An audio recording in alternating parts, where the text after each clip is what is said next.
Makanya kita suruh siap terus Bu, karena daftar cabut itu kalau giliran ya yang tua duluan baru yang muda. Ini enggak, yang kecil meninggal, yang muda meninggal, yang tua meninggal, kaya meninggal, miskin meninggal, pegawai meninggal, orang biasa juga meninggal kalau sudah tepat waktunya.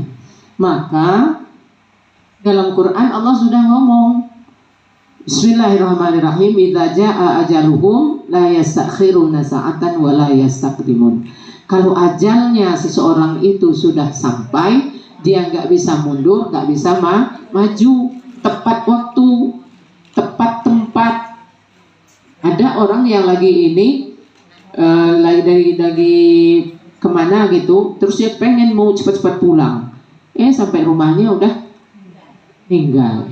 Atau dia di rumahnya kepengen ke rumah saudaranya, enggak taunya dia mau meninggal di rumah saudaranya. Ada juga cerita Nabi Sulaiman dulu, sedang berbincang seperti kita ini lagi belajar, seorang pemuda itu tiba-tiba pamit sama Nabi Sulaiman, minta tolong saya harus pulang ke rumah saya sendiri sekarang.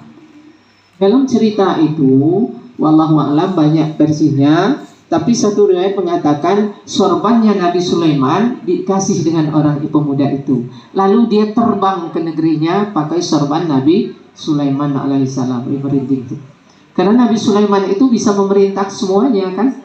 Angin bisa diperintah atas izin Allah. Begitu dia nyampe di rumahnya baru buka pintu, Israelnya di situ. Israel udah nunggu dia di balik pintu. Begitu buka pintu langsung meninggal. Makanya Bu, ketika kita buka pintu yang ditinggalin rumahnya, baca apa Bu? Bu baca apa Bu? Masih ada yang nyangkut.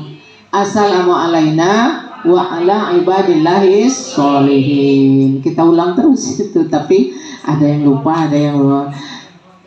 Kenapa demikian? Karena di dalam rumah yang kosong itu dihuni oleh malaikat dan jin. Malaikat dan jin.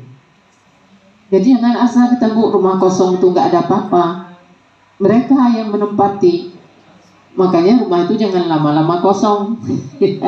Jangan lama-lama dikosongkan. Rame dia. Jadi ketika kita buka pintunya, Assalamualaikum wa ala ibadillahis sholihin. Nggak taunya dia masih di pintu, minggir dia. Kenapa? Kita sudah beri salam. Selamatkan kami ya Allah dan hamba-hambamu yang soleh, yang ada di situ, yang ada dalam rumah. Jadi walaupun kita buka pintu mau buru-buru, dia minggir dulu, nggak ketumbur kita sama jinnya.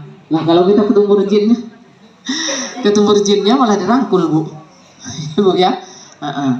Ibu jamaah yang berbahagia. Jadi kembali dengan kajian kita tadi bahwa kita hendaklah senantiasa mengingat janji kita kepada Allah. Janji kita kepada Allah itu tadi Bu, bahwa kita betul-betul meyakini Allah adalah Tuhan kita. Sekarang kita sudah di alam dunia, kita sudah janji dengan Allah apa tugas kita. Jadi kita ini Bu dicipta oleh Allah punya tugas. Allah mencipta kita punya tujuan. Tujuannya apa? Kata Allah, dulu kamu kenal dengan saya, sekarang mesti kenal dengan saya juga. Nanti kamu mati tetap kenal dengan saya. Ke alam barzah masih kenal dengan saya, nanti sampai alam baka selamanya akan kenal kepada Allah. Bagaimana kita cara mengenalnya? Belajar. Karena yang perlu kita belajar itu bukan hanya nama Allah Bu, bukan hanya namanya. Yang perlu kita kenal itu Allah itu ada namanya, Allah itu punya sifat, Allah itu punya perbuatan, Allah itu punya zat.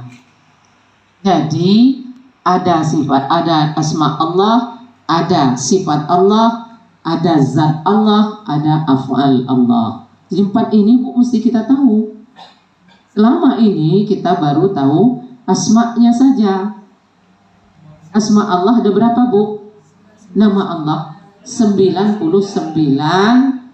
disimpan. Sebetulnya 100, tapi 1 disimpan. Udah hafal Bu? Belum.